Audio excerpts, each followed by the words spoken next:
ফরিদপুর সদর উপজেলার ১ নং ঈশান গোপালপুর ইউনিয়নের চেয়ারম্যান শহীদুল ইসলাম মজনুর অপসারণের দাবিতে মানববন্ধন। ফরিদপুর থেকে নিজস্ব প্রতিবেদকের তথ্যে বিস্তারিত।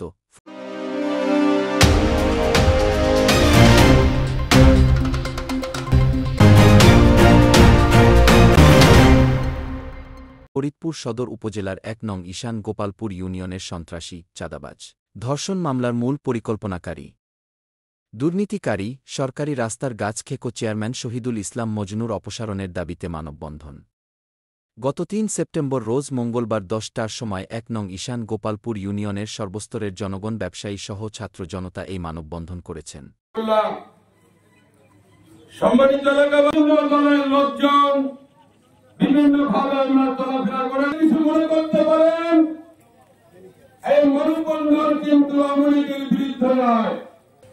১ নং ঈশান গোপালপুরের